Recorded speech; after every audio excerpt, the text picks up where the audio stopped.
Tengo el placer de dar la bienvenida a Isaac Perú, presidente de la Federación de las Comunidades Judías de España, y creo que no vamos a entrar en presentaciones porque todas lo conocéis muy bien, lo conocemos, lo queremos, lo respetamos, lo admiramos y le queremos escuchar. Y le queremos. Muchas gracias, muchas gracias. Hola, buenos días a todas. Encantado de estar aquí. Muchísimas gracias por esta presentación tan cariñosa. El afecto, el respeto y la admiración es mutuo. Siempre lo he dicho y así lo mantengo. El trabajo, la actitud y el trabajo de las mujeres es fundamental y particularmente en la sociedad de hoy y lo ha sido siempre en el pueblo judío, ¿no? Cuando Eva me llamó la semana pasada para decirme si podía venir a dar una charla sobre los retos del pueblo judío, hoy me puse a reflexionar, porque ciertamente lo relaciono mucho con mi experiencia como presidente de la Federación de Comunidades Judías de España, y más que respuestas, como de costumbre, los judíos nos hacemos preguntas. Son muchas las preguntas, porque normalmente los judíos a través de la historia hemos girado alrededor de Dios, de la Torá y de la relación con Israel. Y hoy en día sigue siendo lo mismo y desde los diferentes contextos, de las diferentes épocas, las preguntas son diferentes y las respuestas han de ser diferentes. Yo creo que uno de los retos de verdad que tiene el pueblo judío, y lo digo no solo como individuo perteneciente a una comunidad, como judío, sino también como presidente de una federación de comunidades, es tener la mente amplia, es tener amplitud de miras. De verdad que yo lo veo como uno de los mayores retos. Hacernos preguntas, pero hacernos preguntas desde el respeto por el otro. Y da la impresión que es muy difícil. Muchas veces nos quejamos de la actitud de los demás, pero no vemos la joroba que llevamos nosotros. Y de verdad que es posiblemente el mayor escollo con el que yo me encuentro en las comunidades. Hay muchas comunidades judías en España. Es verdad que hemos vivido las consecuencias de una crisis muy dura y que ha afectado mucho a las comunidades judías, muchísimo, como al resto de España, a sabiendas que las comunidades judías están compuestas normalmente por ciudadanos de clase social media, pero también entre los judíos hay familias pobres y parece que las inquietudes cambian, pero que en esos momentos no siempre tenemos la mentalidad abierta, flexible, y por tanto, si no se tiene una mentalidad abierta y flexible, parece que carecemos de inteligencia. No es lo que nos ha caracterizado a través de 2000 años de historia en la diáspora, ¿no? Pero hoy nosotros tenemos un reto fundamental, que es el de hacer compatible la unidad del pueblo judío que requerimos todos y que queremos todos, con la diversidad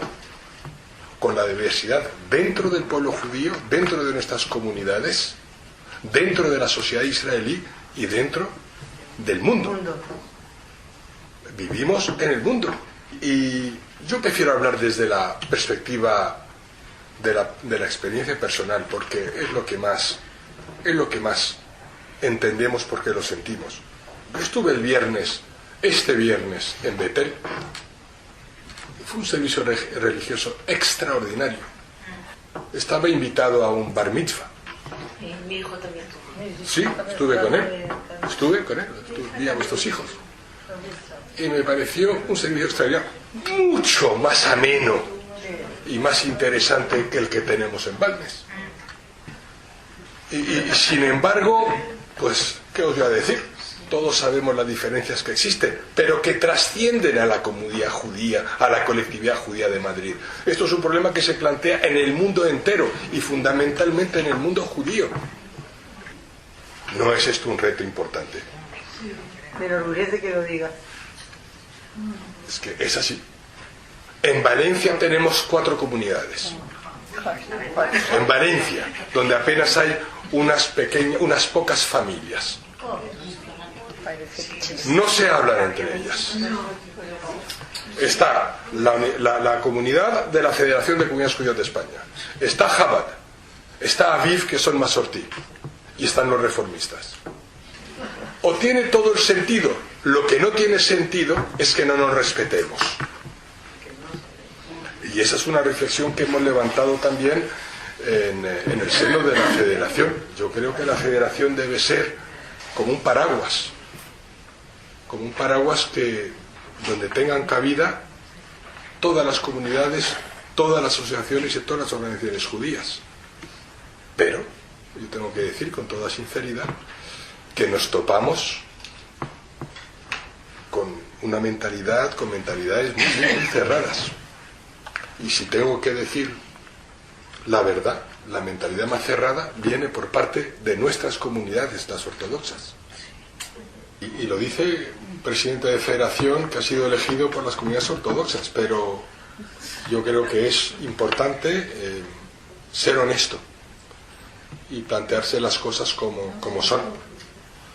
Yo creo que cuando Eva me pregunta por los retos, son muchas las preguntas, y evidentemente todos leemos la prensa de lo que está pasando hoy, ¿no? Pero evidentemente la continuidad del pueblo judío, como lo entendemos, es un reto. Es decir, porque no basta con que digamos que somos judíos, hemos de ser mejores personas, que si no, no es suficiente. Hemos de ser respetuosos y hemos de hacernos respetar, porque si no te respetan, ¿qué valor tenemos? No podemos hacernos las mismas preguntas con respecto a Dios, al cumplimiento de las mitzvot y a Israel, cuando tenemos un Estado, por ejemplo, democrático perfectamente consolidado y donde se comparten problemas del mismo tipo que el resto de las naciones, ¿no? Es decir, y en la diáspora hay la mitad de los judíos del mundo, pero hoy somos judíos que practican la ciudadanía del país que nos acoge, o somos ciudadanos que practican el judaísmo desde un determinado modo.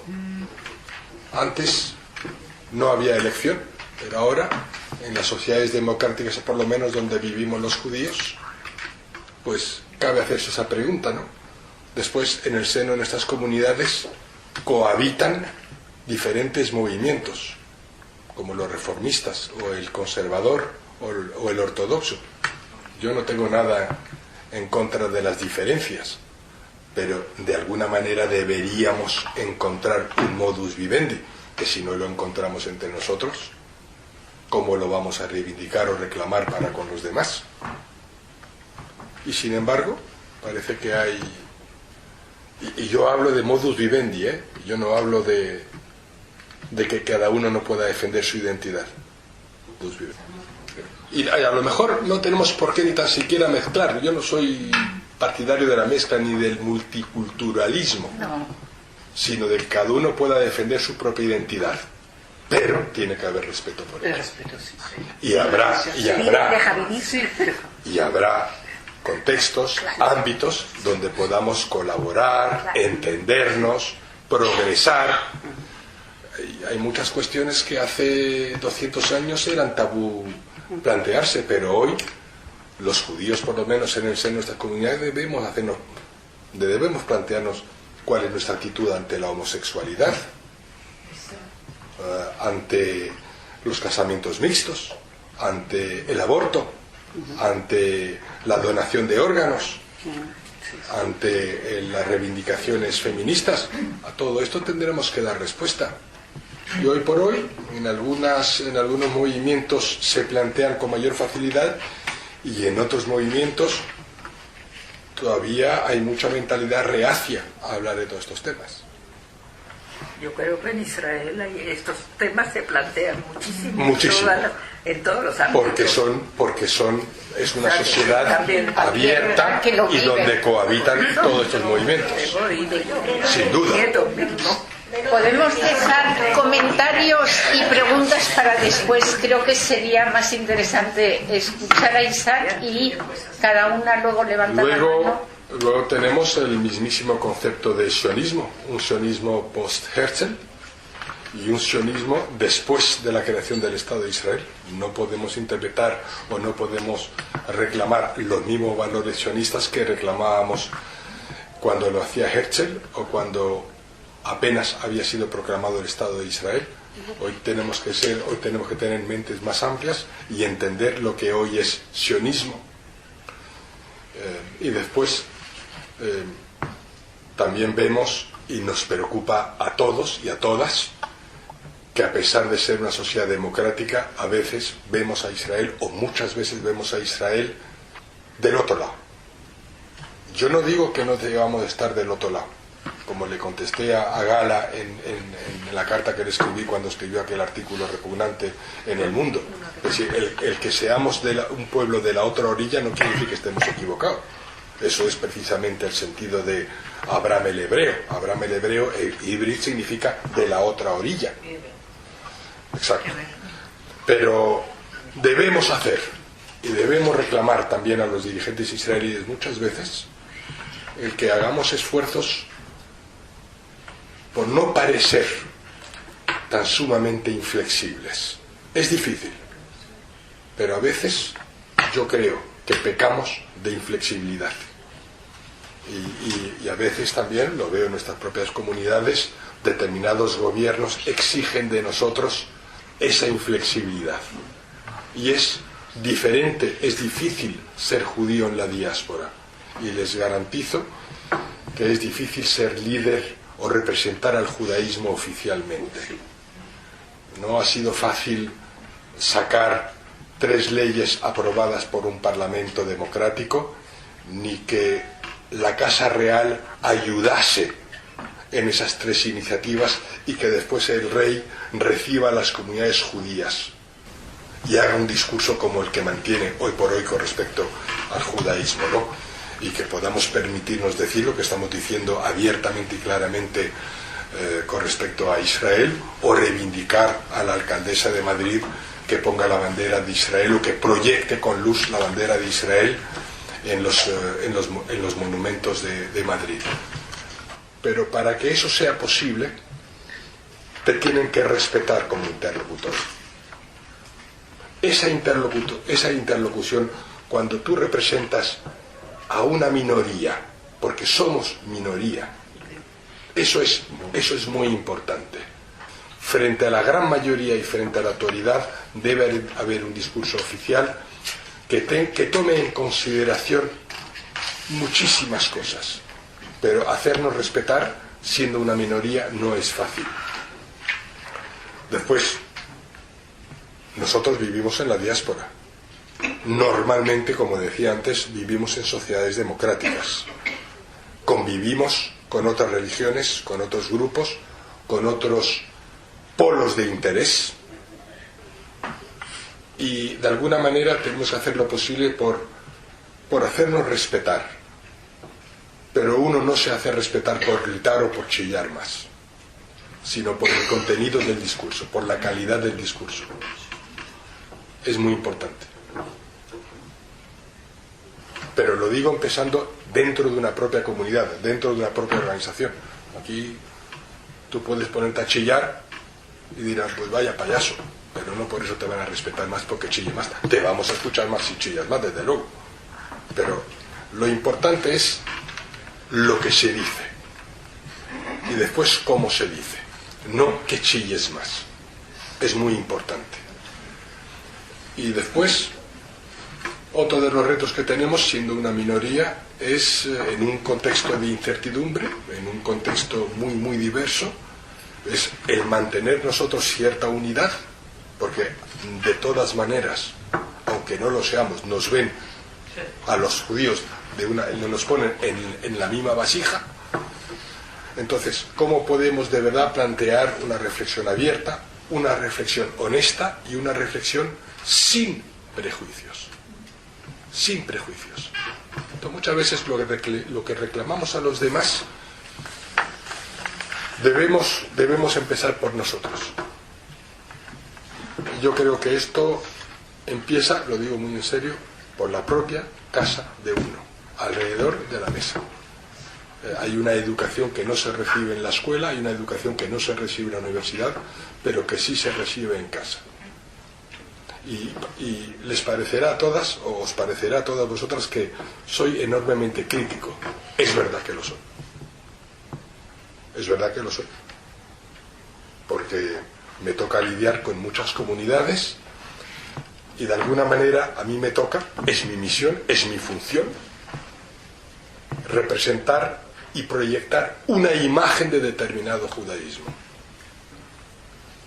Y veo que a veces los intereses no convergen.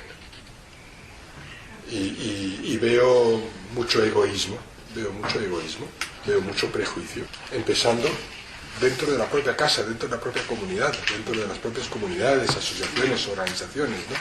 Y no estoy diciendo que por eso no tiene que haber muchas comunidades y muchas organizaciones. Ojalá, eso es un síntoma de riqueza, y los judíos hemos participado siempre en la sociedad civil y hemos contribuido al progreso y al desarrollo de la sociedad donde hemos vivido. Y debe seguir siendo así. Pero cuidado con los prejuicios. Da la impresión que a veces vemos enemigos ahí donde no los hay. Hoy en día vivimos, yo creo que estamos viviendo el mejor momento el que ha vivido la comunidad judía en la historia. No solo en España, en el mundo. Normalmente somos respetados, normalmente la sociedad democrática y civilizada nos respetan, tenemos a un Estado de Israel fuerte y que sabe defenderse, nos sentimos normalmente orgullosos del Estado, no hablo de tal gobierno, hablo del Estado.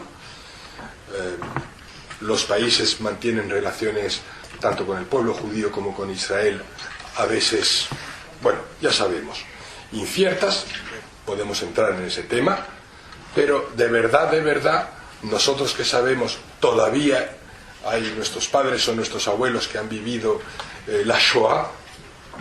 ¿Quién iba a pensar que 70 años después estaríamos reclamando, reivindicando o viviendo como estamos viviendo? Es casi impensable.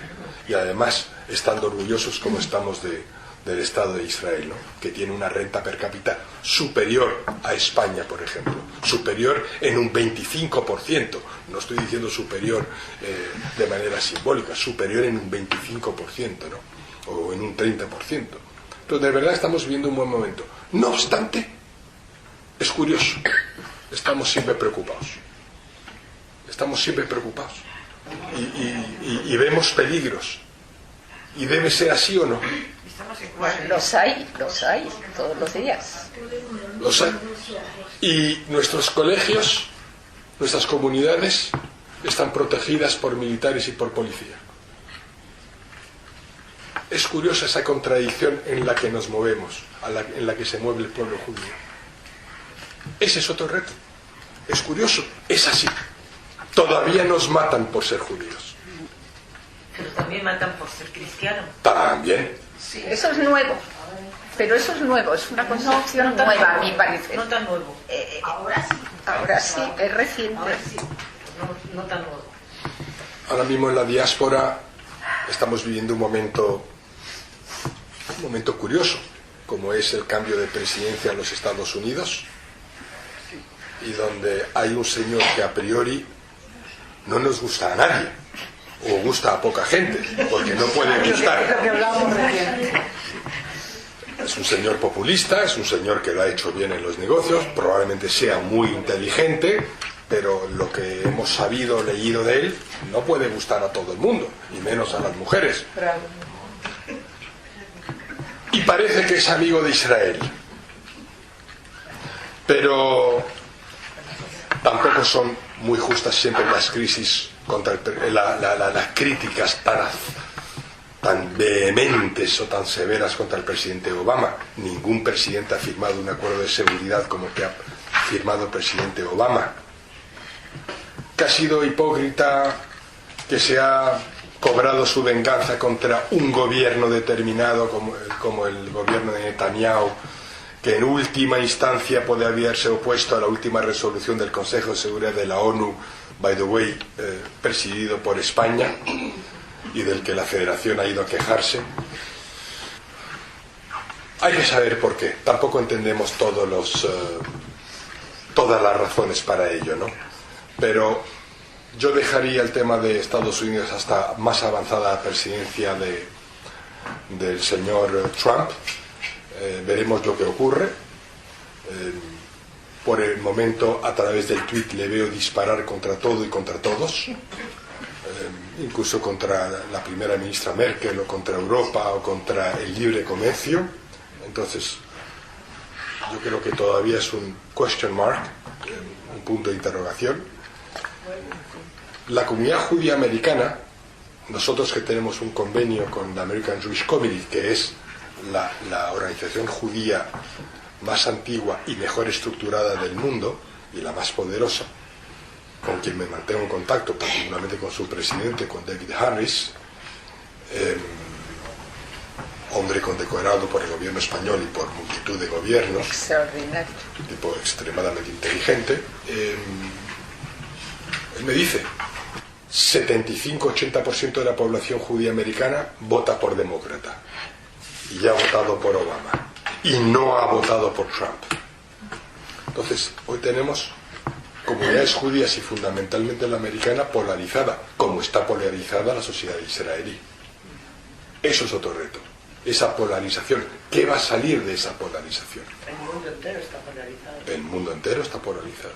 Entonces, cuando hablamos de diversidad y unidad y hablamos de tanta polarización por motivos ideológicos o por motivos políticos, hace todo mucho más difícil. Y por tanto tenemos que ser mucho más agudos en la reflexión. Y tenemos que ser mucho más respetuosos. Y aprender a escuchar al otro. En Europa hay una parte importante de la diáspora judía, fundamentalmente en Francia y en Gran Bretaña, pero también es un continente donde se mata a judíos, y da la impresión que muchos gobiernos europeos permiten la expansión del Islam radical y no se dan cuenta del proceso de islamización de muchas de las sociedades. Hay datos aterradores en Inglaterra, en Francia, en Alemania, ya no solo por el número de musulmanes o de jóvenes islamistas radicales, sino de cómo progresa la manera de introducirse en el seno de la sociedad, sociedades en las que ellos mismos no se integran. Ya no digo que se asimilan, ni tan siquiera quieren integrarse. Vemos el caso de Suecia o de Noruega, donde los judíos terminarán por irse. Y dices tú, ¿y Suecia hoy, con esa actitud tan pro-árabe y tan pro-palestina, qué busca?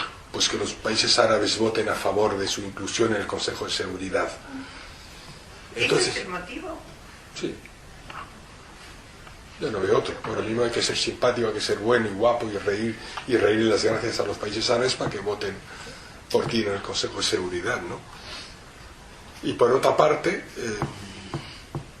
tenemos un antisemitismo latente en todos esos países, no hay duda, sobre todo populismos, ya veremos en Francia, ya veremos en Hungría, en Alemania. Con toda franqueza, en España hay mucho prejuicio todavía antisemita. Tenemos unos partidos ideológicamente con muchos prejuicios antijudíos y con muchos prejuicios anti-israelíes. Tengo que decir que tampoco me han querido recibir. Estoy hablando de Podemos o todo lo que es a izquierda del Partido Comunista, y que de alguna manera tengo que decir que es verdad que el grupo mixto en el Parlamento no se opuso a la votación de la Ley de Nacionalidad Española. No votaron a favor, pero no se opusieron. Y tengo que decir, que no sé si lo dije la última vez que vine aquí, que el portavoz del grupo mixto me recibió en hebreo cuando yo estaba en la tribuna el día de la votación y me explicó por qué no votaban a favor. Ellos querían incluir a los saharauis y querían incluir a los moriscos, que también habían sido a los descendientes de los moriscos, de los árabes expulsados, etcétera, etcétera, ¿no? Y tengo que decirles también que fui a Bilbao a agradecer la actitud de Bildu y de Herri Batasuna. En la boca del lobo. Fui, como también agradecí al PNV y a Convergencia y Unió y a todos aquellos partidos que no se opusieron o que votaron a favor, pero fui a agradecerles. Igual que había ido antes a hacer mi campaña, ¿no? Para tener el voto a favor. No lo había pedido la Casa Real, el rey en persona no lo había pedido. Dice, yo firmaré esa ley y apoyaré públicamente. Lo único que les pido a la Federación es que obtengan el mayor consenso posible, si bien sabemos que eso es difícil. Y bueno, por lo menos pudimos presentar ese expediente de que había unanimidad, porque nadie se oponía a esa ley, ¿no? Y por otra parte tenemos a Rusia, que también tiene un rol curioso estos días. Tiene a un dirigente muy autoritario, extremadamente inteligente, que parece que juega con ese divides ut regnas que decían los romanos, divide para reinar. Pero tengo que decirles también, y esto no es porque lo he leído, sino porque lo he comprobado personalmente, tuve la ocasión de estar con el presidente Putin en el Kremlin, acompañé al presidente del Congreso Judío Europeo, Moshe Kantor, y nos recibió durante 1 hora y 40 minutos. Y tuvimos una conversación bien interesante. He de decir que se trata de un hombre muy inteligente. ¿En qué idioma? ¿En inglés? Él hablaba en ruso, nosotros en inglés, y había intérprete, un traductor oficial. ¿Y qué te pareció? Me pareció un hombre frío, me pareció inteligente. De los judíos que éramos 5, hablamos 3. Moshe Kantor, que leyó un discurso, y después había el representante de las comunidades británicas, y yo, que así nos había podido Moshe Kantor que planteáramos, y él le planteó una cuestión dificilísima, por cierto, y tengo que decir que somos conscientes de lo que está haciendo a favor del judaísmo y de la integración de la comunidad judía en Rusia. Tengo que decir que es un hombre que se entiende maravillosamente bien con Chabad y con el jefe rabino de Chabad en Rusia, y ahí estaba sentado a su derecha. Todos estábamos delante, pero él estaba delante de toda la televisión pública rusa, y él sentó a su derecha al jefe de los rabinos de Chabad. El señor Putin es un hombre que se ha criado en parte con una familia judía, porque era vecina y por tanto él conoce perfectamente dónde comer y se ocupaban de él perfectamente. Y el mensaje que nos pasó es: no entiendo a Europa, no entiendo la actitud de Europa con Israel y con los judíos. Decid a vuestros correligionarios que aquí seréis bienvenidos y os protegeremos. Tal cual como lo estoy diciendo, no lo dijo. Así no lo tradujo el intérprete. Fue así. Hay que fiarse de Rusia. La historia está allí, como se lo dije a él. Y después está el tema del movimiento BDS, que es fuerte, y con el que nosotros nos toca trabajar en España. El Boycott, Disinvestment and Sanctions fue creado por un árabe palestino llamado Omar Barghouti, pero sabemos por las investigaciones que estamos en curso, que estamos haciendo, que están en curso, han sido muy inteligentes, y la financiación es institucional de cada país. El día 27 de enero, repito, el día 27 de enero, día de la conmemoración, del recuerdo de las víctimas del Holocausto y de la prevención de los crímenes, BDS ha programado un acto, una jornada en el País Vasco, en San Sebastián. Y la ONG que les patrocina es una ONG vasca presidida por un exalcalde de Vitoria, del PNV, y que recibe 4,5 millones de euros al año. ¿De quién? ¿De Qatar? No, nacional, acabo de decir. Instituciones españolas, administración española, una institución del Ministerio de Asuntos Exteriores y de Europa. Es increíble, lo están haciendo muy bien. Y lo hemos planteado oficialmente al gobierno vasco, el por qué. Y ahí están peleando. Todo esto que decíamos, y por supuesto el terrorismo, lo hablábamos desde el punto de vista de la diáspora. En España, yo que les puedo decir es que estamos viviendo un momento dulce, ciertamente. Se habla mucho más del judaísmo y se habla mucho más de las relaciones con Israel y se nos publica lo que pedimos normalmente. Vemos que hay medios de comunicación muy importantes y que marcan opinión en este país, que hacen opinión en este país y que han modificado su línea editorial, como es el caso del País. Y bueno, hoy tenemos acceso a las redacciones de los periódicos y a las redacciones de las editoriales de los periódicos. Y normalmente, bueno, ahí estamos y estamos trabajando, yo les puedo decir, con todos. Con todos. Y entonces se habían producido esos tweets de Zapata. Y había esa actitud de mirar para otro lado, de no condenarlo con firmeza. No lo admito. Y entonces yo, como ciudadano español y como representante de los judíos, yo reclamaba mayor firmeza en cuanto a los valores morales que tienen que presidir una sociedad democrática como la nuestra, ¿no? El que más ha hecho prisa, el cambio más evidente, el país. El país. Pero también esto nos enseña a todos que o nos movemos nosotros o nos pilla el tren.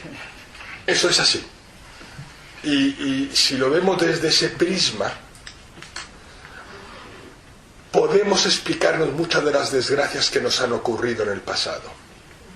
Por eso es tan importante que hablemos de unidad respetando la diversidad. Esa es la unidad que yo reivindico.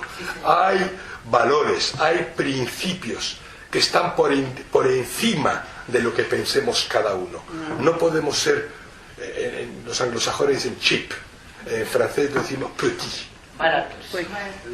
No, mezquinos. Hay situaciones, hay contextos, hay valores que están por encima de todo. Y hemos de pensar a lo grande, hemos de pensar en las generaciones futuras, hemos de pensar en nuestros hijos. Eso es lo importante, pero eso empieza por casa.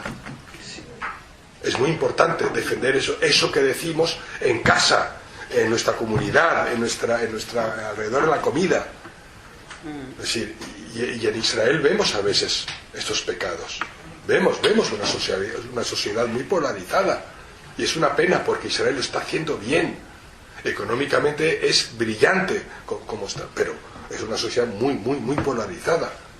Y decir, podemos criticar, estamos en un momento dulce porque alrededor nuestro es todo destrucción. ¿Te vas a alegrar por ello? No, yo prefiero paz y que todo el mundo sea próspero. No hemos sabido resolver el tema palestino. Podemos echarle culpa a todos los demás, pero veamos nosotros primero qué no hemos hecho bien para no saber. Es decir, yo vengo del mundo de los negocios. Yo no sé hacer otra cosa más que, desde que tengo 24 años, me he dedicado al mundo de los negocios. Y nuestro primer jefe, el fundador de la compañía, nos decía que había 3 reglas para entendérselo con los demás, para hacer business. La primera, relaciones. La segunda, relaciones. Y la tercera, relaciones humanas. Es lo mismo, siempre. El intentar ser de verdad inteligente, flexible, entender a los demás. Porque si no nos entendemos con los demás, no vamos a progresar. Tenemos temas pendientes como el de Irán. Ahí hay un país que nos quiere borrar del mapa. No ha cambiado su discurso oficial. Pero ahí estamos estancados. Es decir, todo el blame, ¿cómo se dice el blame? crítica. Toda la crítica, para el gobierno de Irán, que es, sabemos lo que es. Pero, ¿y nosotros qué hemos hecho para cambiar esa situación?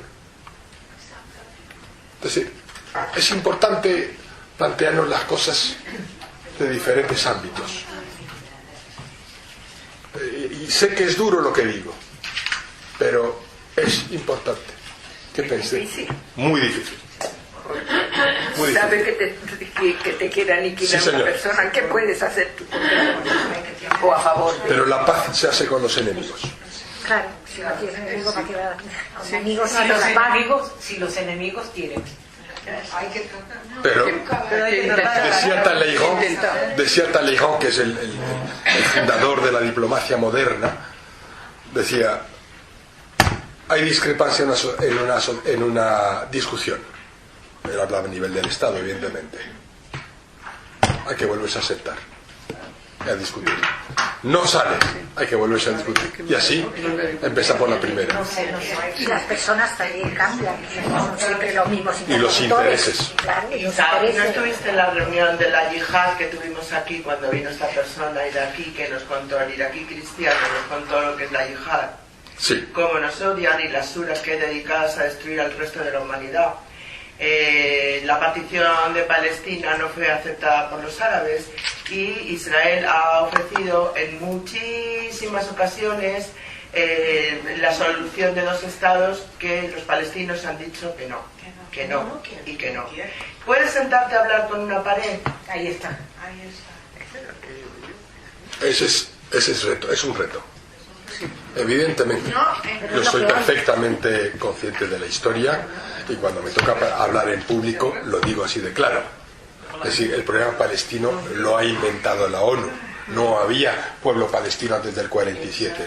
Y en el 47, en noviembre del 47, se votó por un Estado árabe al lado de un Estado israelí, de un Estado judío. No se hablaba de Israel todavía, de un Estado judío. Y los árabes votaron no. No solo eso. Nos declararon la guerra el 14 de mayo del 48 por la tarde. Bueno, a las 10 de la noche. 5 países. Yo conozco la historia. Sin embargo, seguimos con el problema encima. Y los palestinos no quieren resolverlo.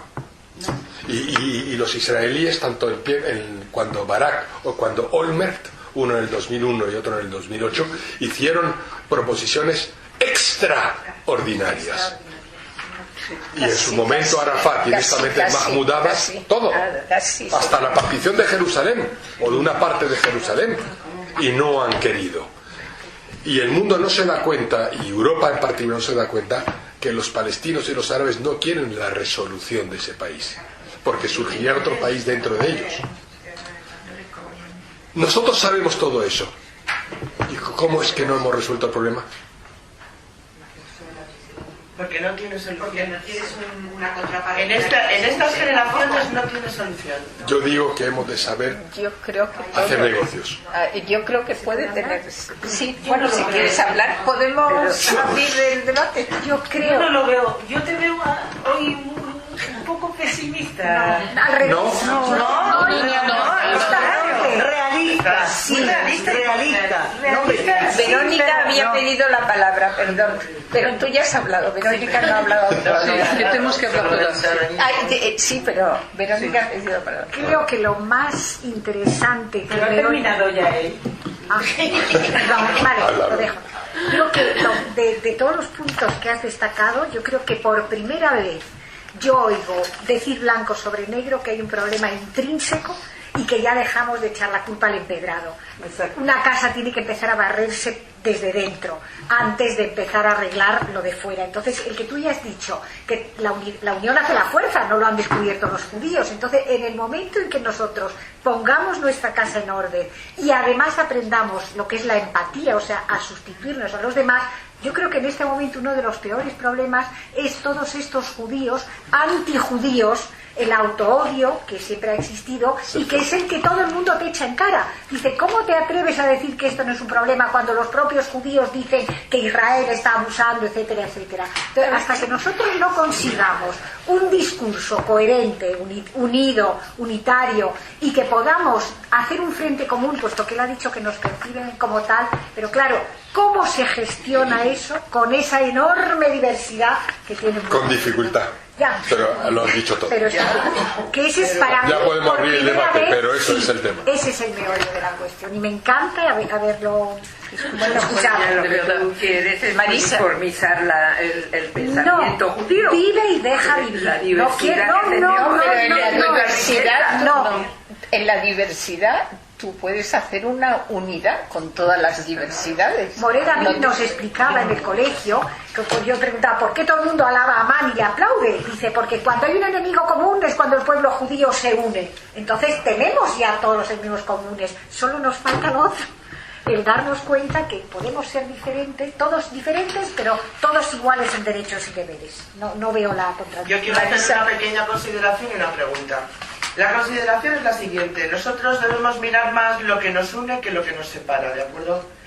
Yo me aproximé a una comunidad judía ortodoxa, como madre soltera, pensando que iba a ser apartada, aislada y maldecida. Y me pasó todo lo contrario. Se me abrieron las puertas una detrás de otra, empezando desde el rabinato.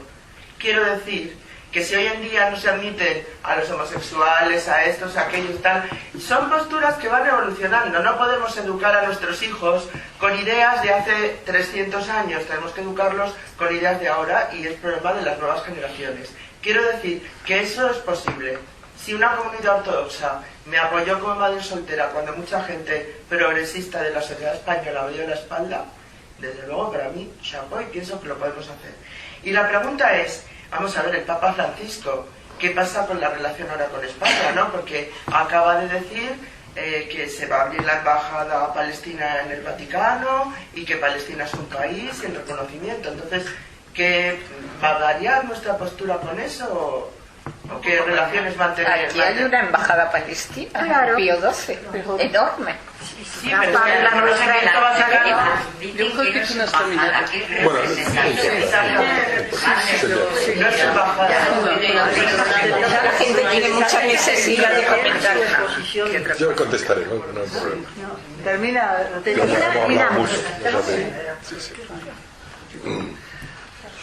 A tu pregunta con respecto a la embajada, a veces yo no lo veo negativo, porque uno, cuando asume una responsabilidad como es abrir una embajada, tiene que cumplir ciertas reglas y se somete, por lo tanto, a otras reglas y a una determinada presión.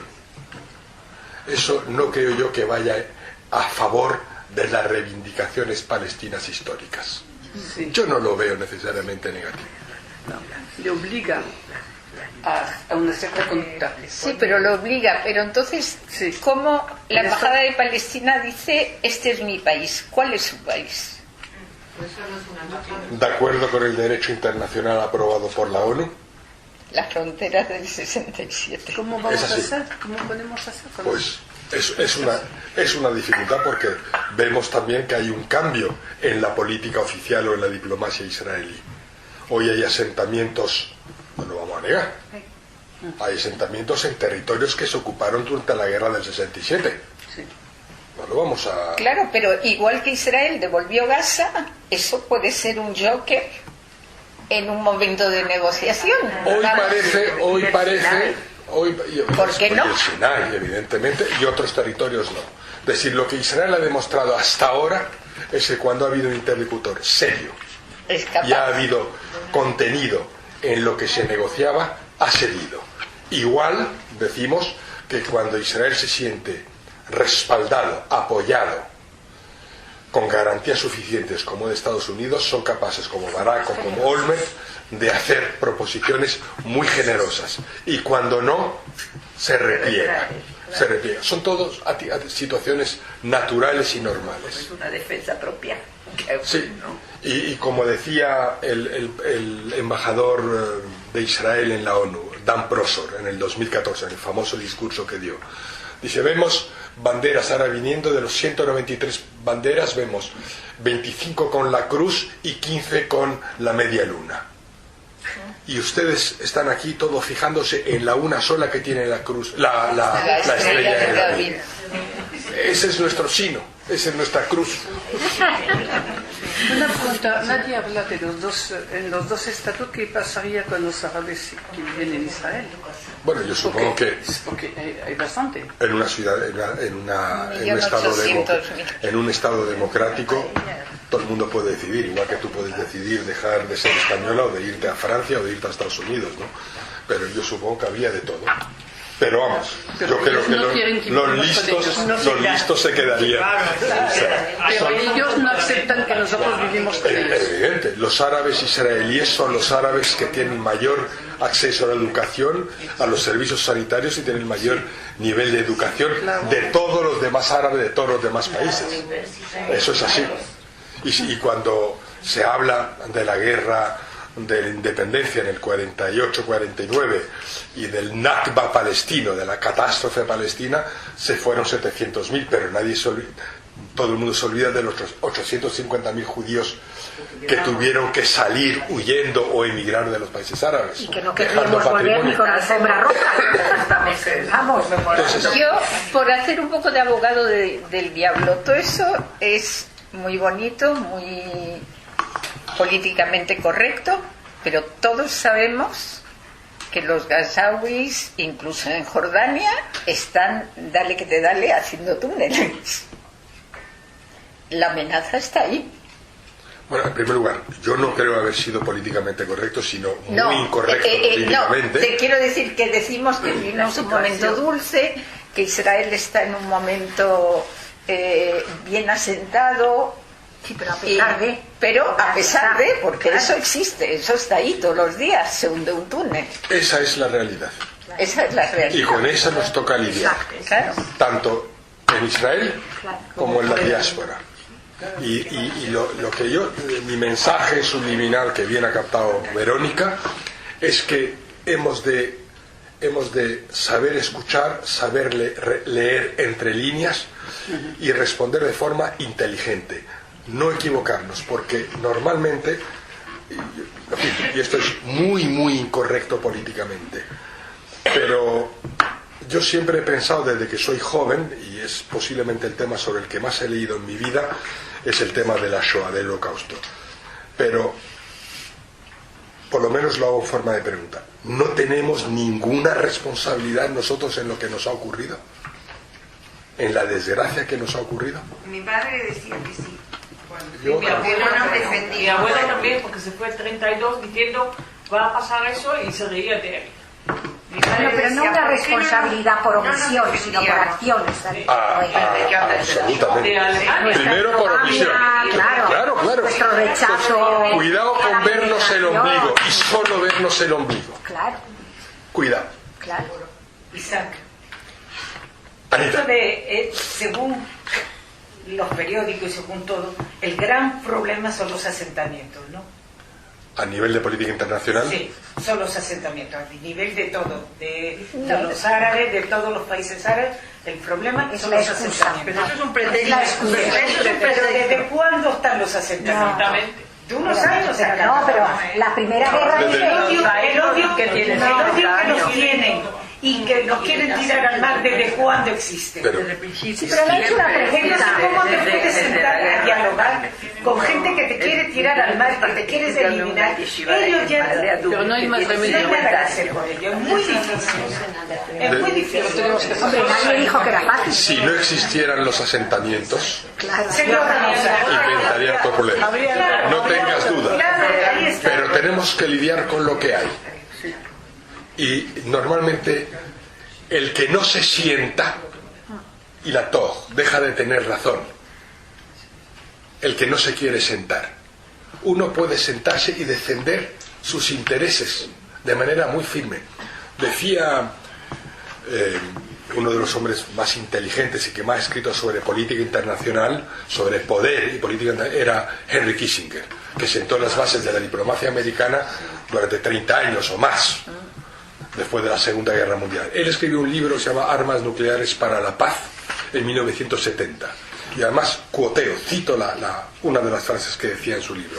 Él decía: una potencia que se precie de serlo y que quiera seguir siéndolo en el futuro, ha de luchar por sus intereses y por su interpretación de la justicia.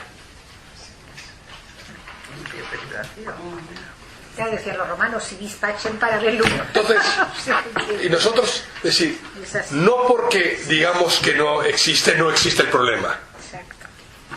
Está allí. Está ahí, sí, está ahí. Está allí, pero es muy difícil de resolver. Pues sí, Y a lo mejor ni tan siquiera conviene resolverlo. Si uno piensa, eso, a ver, desarrolla, por favor. Pensar demasiado. sí, eso es bueno. ¿Y se puede vivir así?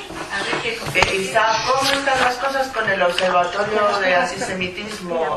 ¿Hay novedades aisladas y siguen habiendo sucesos? En España, porque hace 2 días han pegado a un chico y le han rajado los brazos por llevar una camiseta con el Magen David. El otro día estuvieron atacando un cementerio. En fin, quiero saber qué información tiene la Federación. bueno, y nosotros tenemos toda la información y además estamos en relación continua con el Ministerio del Interior español. Tengo que decir que la colaboración es por lo menos ahora extraordinaria, no buena, extraordinaria.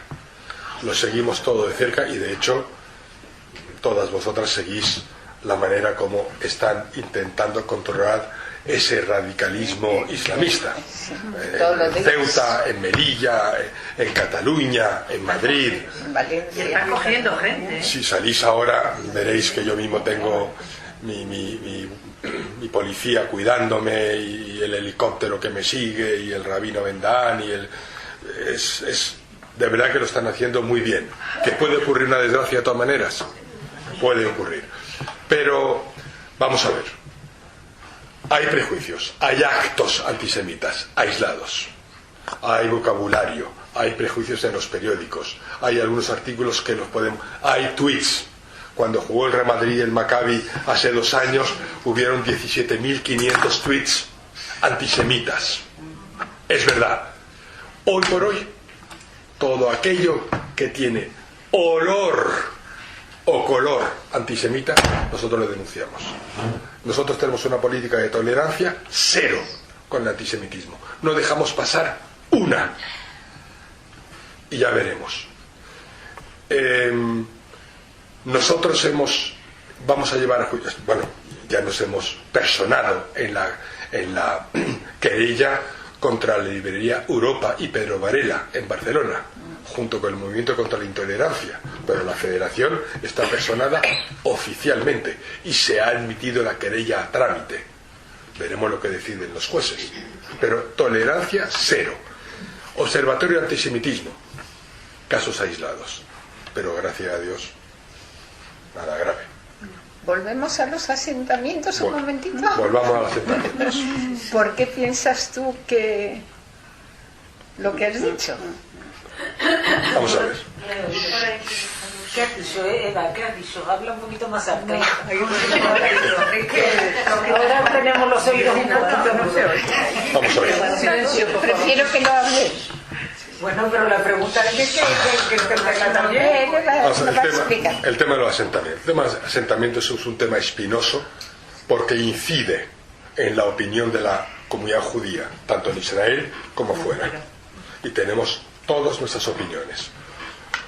Sabemos que hay asentamientos que pueden ser legales, porque se hacen en territorio legalmente reconocido por las Naciones Unidas de acuerdo al derecho internacional y a las resoluciones aprobadas en la ONU, y sabemos también que hay asentamientos que están haciéndose y creciendo en territorio ocupado durante la guerra del 67. Nadie ignora todo esto.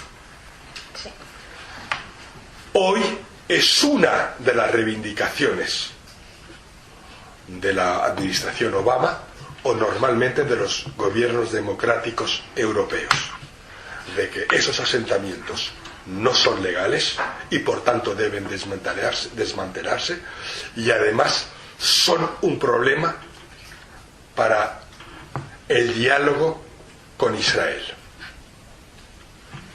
¿Cuál es la respuesta del gobierno israelí? Otra cosa lo que pensemos en la diáspora. ¿Cuál es la respuesta del gobierno israelí? ¿Y qué? No, eso es Israel.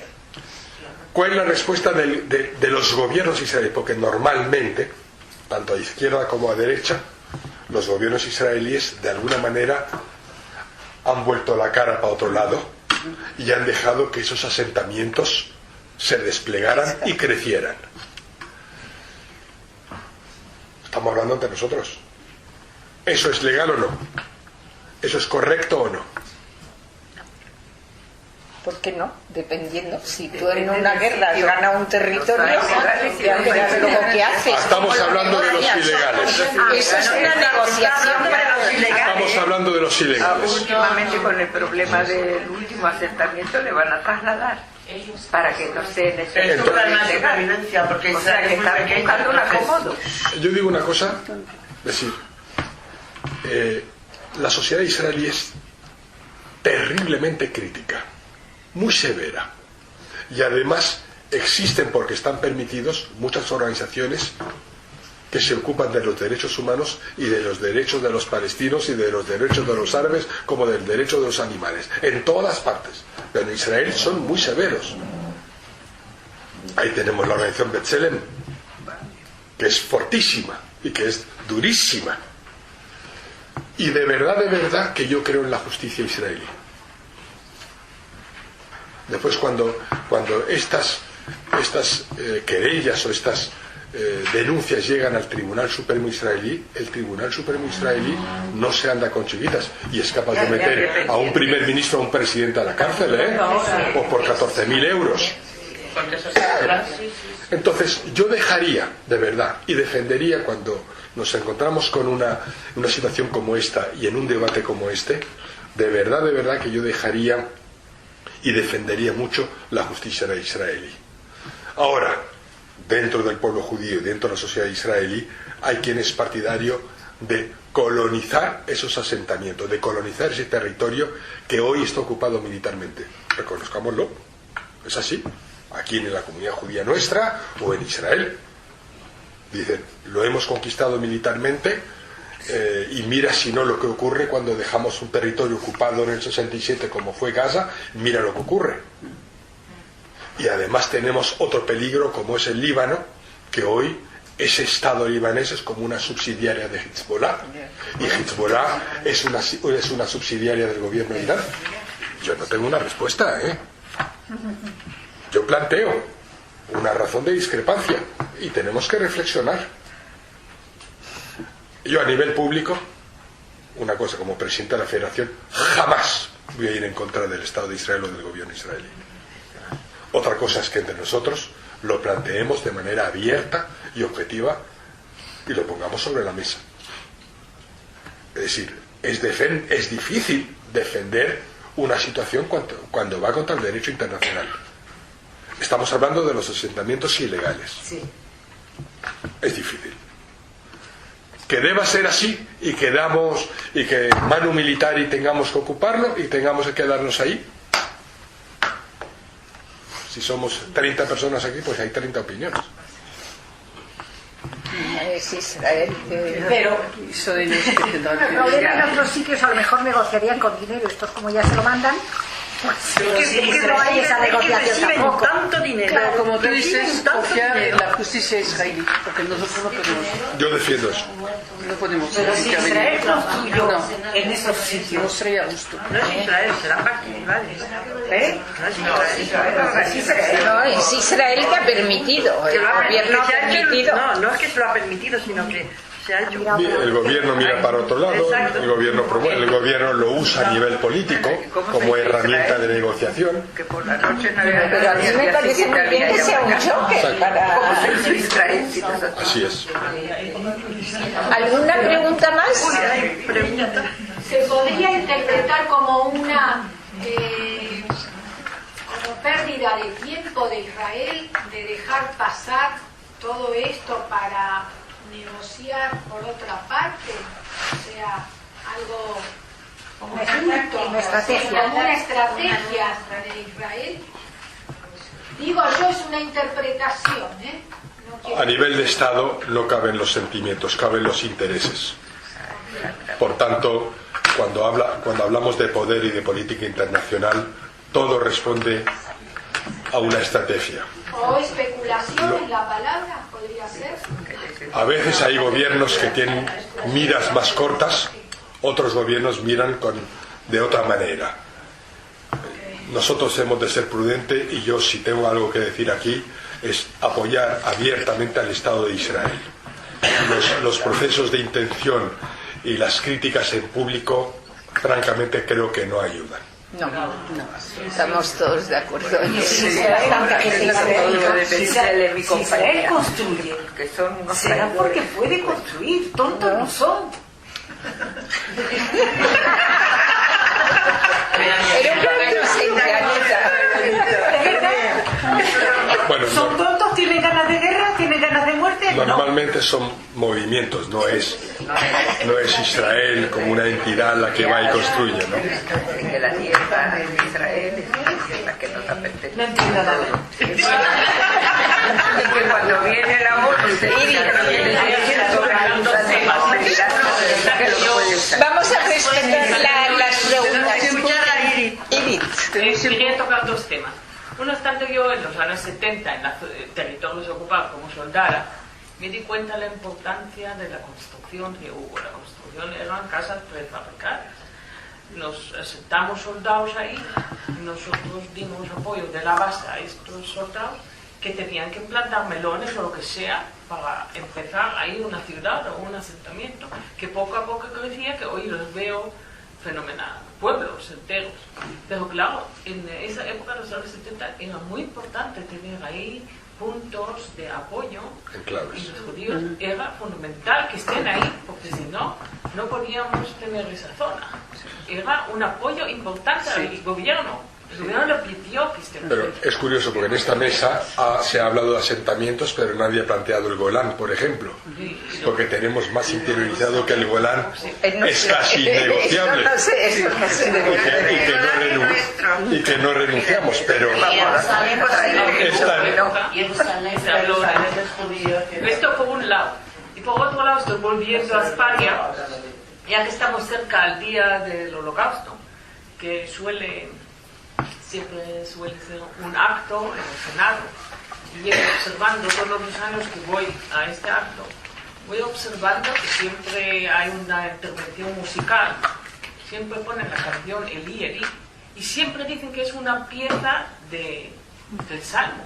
Y ya llamé la atención del primer año cuando lo dijeron al hombre del Ministerio de Exteriores, que lo dice, que no es verdad, que es una pieza escrita por Hannah Senes, una mujer que fue asesinada por nazis, torturada, húngara, y fue una figura importante hasta hoy en Israel, una figura y yo que conozco a su familia siempre me estoy pinchando por dentro, cada año dice lo mismo, que es una pieza. Te agradezco que lo digas, yo te agradecería que me mandaras un mail, yo lo corrijo. Es una cosa, es increíble, y cuando gente que ha hablado, pero no hay manera de corregir eso.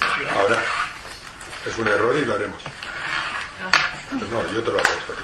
En cualquier caso, para terminar, ¿no? Sí, para terminar ya. Sí. Para terminar, yo creo que tenemos siempre razones para el optimismo, sobre todo porque estamos viviendo un momento bueno para el pueblo judío, muy bueno. Y tenemos a un Israel fuerte y nos sentimos orgullosos. Y tenemos muchos estados que reconocen la valía del pueblo judío y somos hoy en día en los países democráticos estamos casi normalmente perfectamente integrados. Pero como judíos hemos de mantenernos siempre alerta. como ciudadanos también, porque siempre hay esa tentación totalitaria y populista de mucha gente, y nosotros somos como esos pajaritos que los mineros llevaban a la mina para detectar el gas grisú. Es así.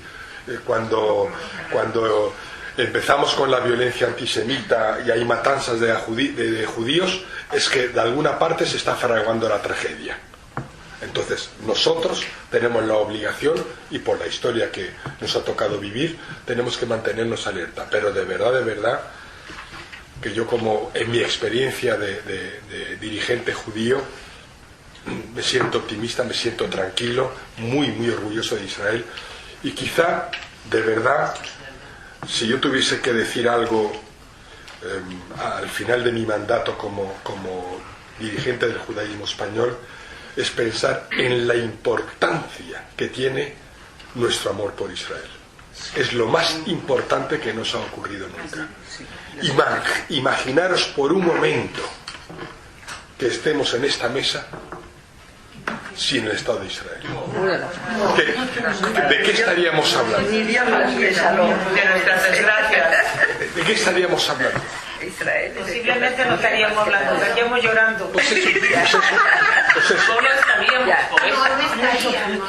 Entonces, eso es lo que de verdad, si tengo un mensaje, es todos esos procesos de intención. Y no se lo decía el Rav Kook mucho antes que yo. Amemos a Israel sin tener que justificarnos. Exacto. Eso es lo primero. Sin tener que justificarnos. Exacto. No tenemos por qué justificarnos, porque no tenemos que sentirnos culpables de nada. Sí, es nuestra fuerza. Israel Es nuestro orgullo. Muy importante, Yo me muy siento importante. orgullosísima. Muy importante. Todas nosotras. Y sepamos también que tenemos siempre un mensaje no solo de optimismo, sino de responsabilidad para con nuestros hijos, nuestros nietos y las generaciones futuras. Que en parte todo este judaísmo del que vivimos no es más que un préstamo que nos hacen nuestros hijos. Es decir, es nuestro durante un tiempo cortito, ¿no? Y esto es.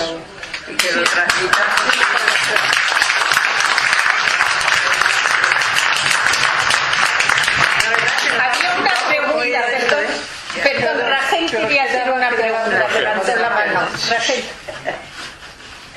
No es solo una pregunta, es un comentario, porque en estas fechas me invitan a dar el testimonio en varios sitios, entre ellos en Segovia, y yo lo suelo contar, o sea, suelo pasar por alto, no por alto, las vivencias durante la guerra y los sufrimientos personales durante la guerra, para hablar de lo que pasó después.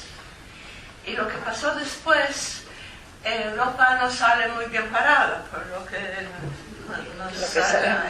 no ha recibido a los refugiados como dicen, cada vez te dicen que hay que recibir los refugiados como hicieron con los judíos. Están listos si lo hacen así. Y también cuento en estos campos después de la guerra que lo que nos devolvió la vida, y es verdad, era la posibilidad de tener un Estado propio, de tener a Israel y lo importante que era Israel.